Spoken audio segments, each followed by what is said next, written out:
Welcome back, everybody, to Healing You with Gloria Lybecker, my beautiful host, and I'm your co-host, Anna Levin, and today we're talking about constellations with horses, like the one you have in the background there.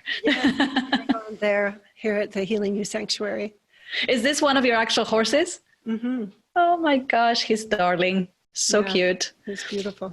Yes. So constellations, I mean, let's take it step by step, because constellations, many of us have no idea. I mean, I think it's the stars. That's what I'm thinking. Yeah, many people do. And there are constellations in the stars.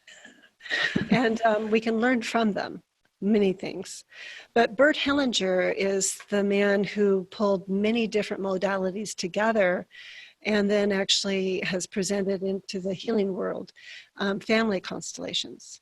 And so many times family constellations are facilitated indoors and with people representing either different aspects of a person's life or different people in their life or even different things in their life. So depending on what the individual, what question they're coming with, what are they seeking, then that'll inform the way the constellation unfolds. He also, one of the things that he said was that our life and our first appreciation of love come from the group experience that's known as family. So how did we, the individual, come to know what that was from our own family of origin? Yes. And so, and then he identified several underlying needs in the family system. There's three of them. And the first is the need to belong. So that's for bonding. Yes. And then there's the need to maintain a balance of giving and taking. And that's for equilibrium. And the need for the safety of the social convention and predictability. So that's for order. What's the third one? I didn't hear you. The need for the safety of social convention. Okay. And predictability. So for order. Yes. Order. And so our culture also informs what that's going to look like for the individual. And then there's also natural laws. So the natural laws are based on nature and those things that are unchangeable by human intervention. So one example of that is in families that every person has two biological parents, one that is male and one that is female, right? Most people these days. Well, they in order to even be conceived, you must have both elements. True. Yeah. So working with horses, I enjoy working with humans and I enjoy working with horses in constellations. There's not as many words and the meaning comes from the person. It comes from them recognizing who the horses are representing in their life. Interesting. And so it's more like a dance, it's more an intuitive situation? For the way that I hold it, it's very body-centered. Okay.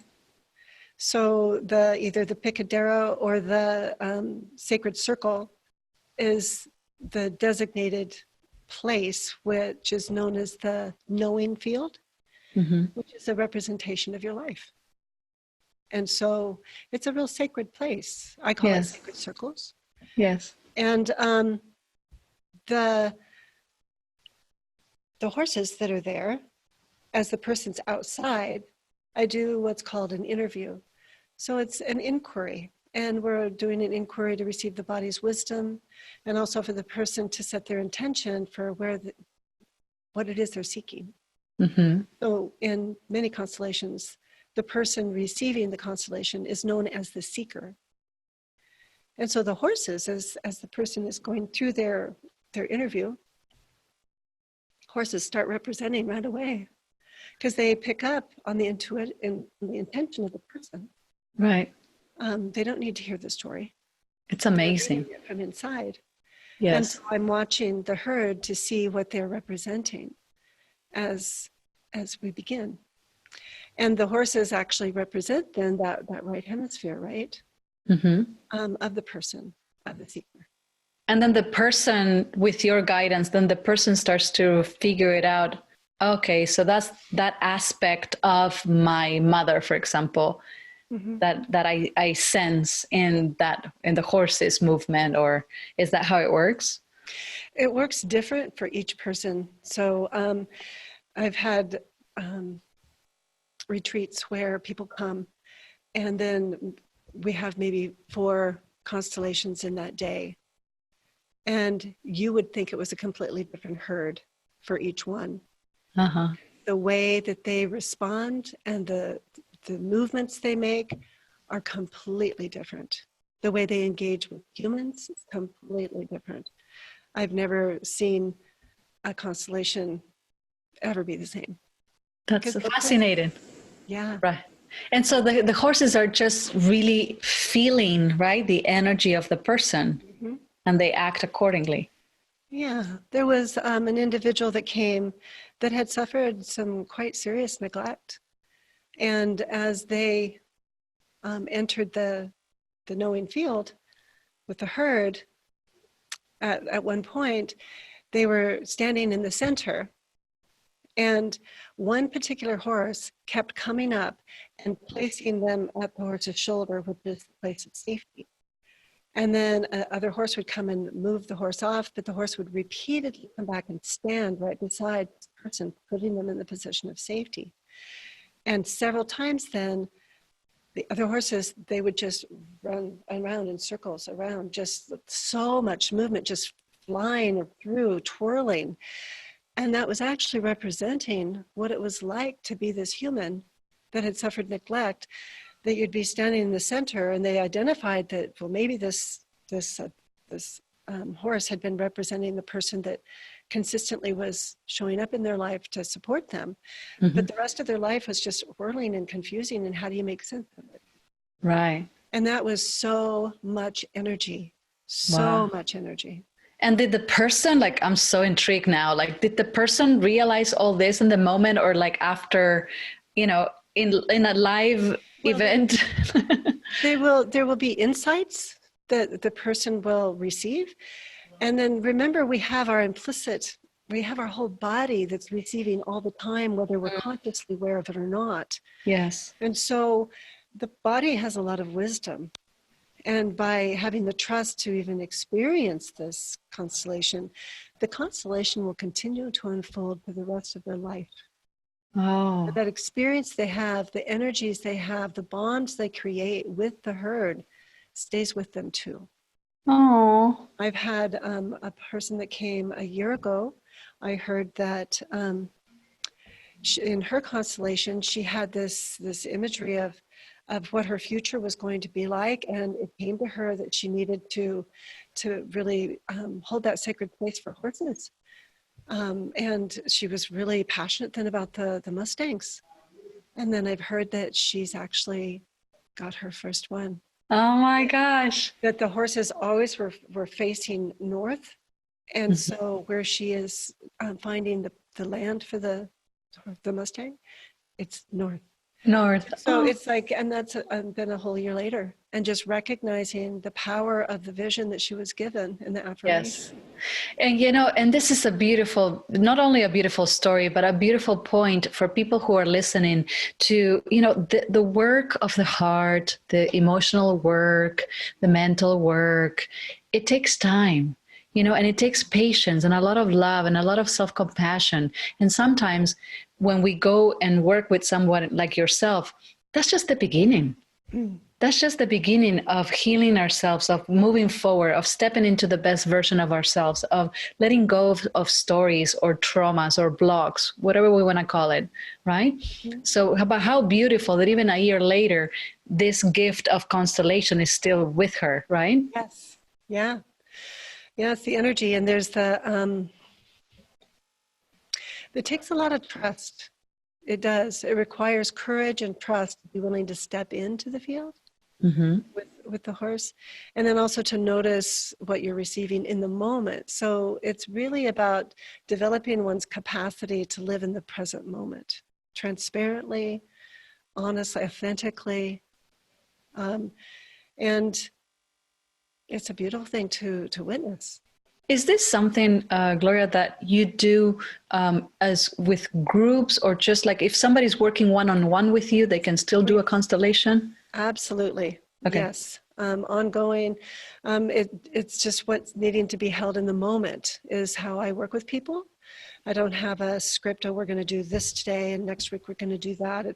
It's really staying in the present moment with the person and meeting them right where they are. Yes. And really accompanying them because they have their answers inside. Mm-hmm. I'm listening for that, and the horses are listening for that, so that we can honor that and we can accompany them to claim that, be empowered, be who they were created to be, instead of that story of who we're supposed to be. Yes, I love that. So, also like take notes of that, because, where there's other programs that are great and they are like chapter 1 through 7.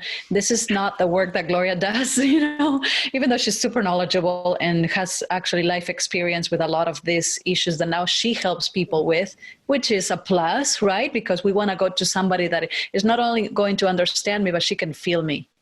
She knows what I am feeling. And that from the other end is priceless when we are, stepping into, courageously and trusting and wanting to become better. That means the world. That means the world. And it can be very uncomfortable because when we are claiming ourselves, then there may be parts of our life that were really uncomfortable, that were not accompanied, and they may bubble up. And in order to be able to allow those parts to be held, that's very vulnerable work. Vulnerability, that's acknowledging that change is afoot. And so I know as I first stepped into vulnerability, it was very tender. And oh my goodness, I just want to be invisible. I want to be able to spiral out of here right now. I don't want to be able to see me. And having the courage to allow myself to be seen and heard and felt in my uncomfortableness, it allows me to begin to expand my heart energy and to expand my window of welcome for what terrified me before, or for what was just really a tightness, right? Yes. Contraction. And so that it gets to unravel, gets to entwine, and then you can start to breathe deeper. And but being able to name it, as Daniel Siegel says, when you can name it, you can begin to tame it. Yes. We don't have to hide anymore. We don't have to be in secret anymore. We don't have to be ashamed. We don't have to take on those labels that were put on us that were never ours to begin with. Yes. And so all of those different types of things can happen in the constellation, and they can be represented by the horses, so somebody goes in there and it's their family of origin, and if they had neglect in their life, maybe all the horses just go and face away from them in different forms, and they begin to recognize. Do you, by now, because you've seen so many constellations, you know how to read the horses, or is still very much a personal message to the person? So when I'm with a client in a constellation, I don't tell them what's happening. I will get consent. Consent is so important to make an observation. To ask, are you noticing any patterns? Just to support their eyes to begin to see maybe what they haven't seen before. Right. And then if I make an observation of a pattern, and does this have meaning for you? It's up to them to recognize it. It's not up to me. Right. It's not my constellation. I am the accompaniment within that. So and after they can feel safe. Right. Yeah, no, I think that's so important, because that's what happens sometimes. I have had some coaches, and it just backfires when they think they know better, or perhaps, the person is not ready to hear it. Like, I'm still processing, give me some space. So. Yeah, absolutely. And I'm not attached to what the outcome's going to be. You know, they may say what their intention is, and now Yes. we'll see what unfolds. Right. And like you said, I mean, the constellation continues months and months and months after it's done. So yeah, it's not in the speed with which we get the healing or the answer. Well, and it may be just one piece that's coming, you know, one step that they're taking, and then recognizing when that piece has been received and that they're full, and being able to say, is this a good place for today? You know, because it's always tomorrow. Yes. We don't need to be in a hurry. Right.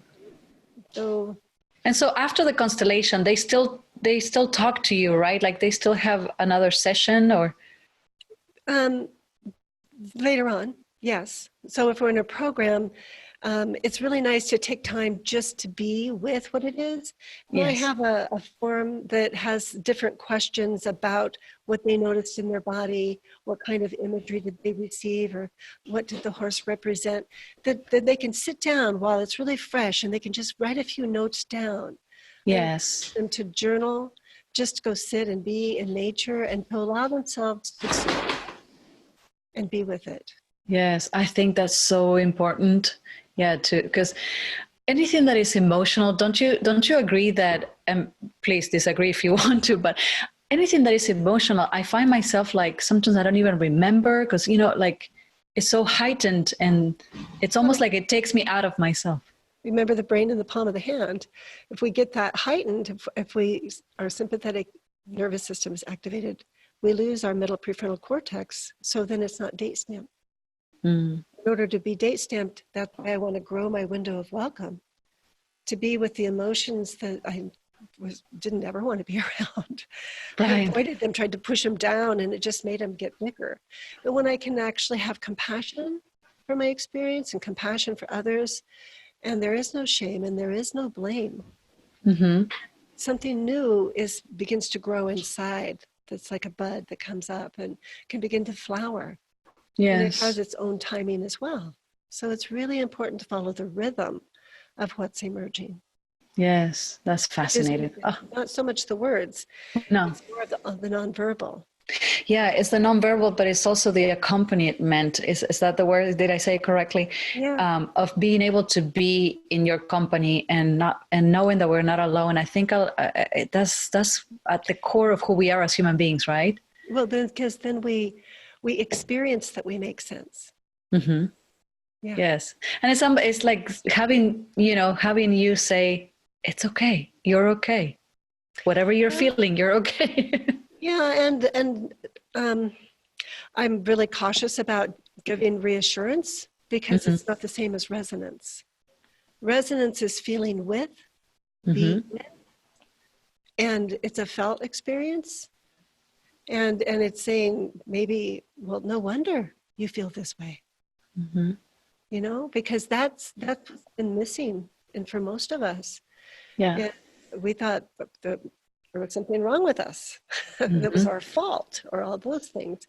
And yet when we can begin to witness our own life, there's something about what our experience is inside, seeing it play out in front of you. It can make the connections in so many more ways than you ever have. Yes. So you can also do constellations. I've gotten from Jane,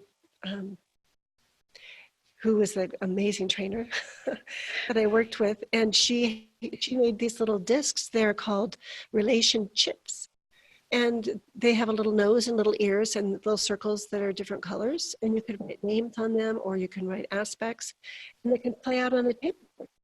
I mean, so there's so many different ways that you can work with this energy that can support people, and it depends on what the person's ready for and what are they doing.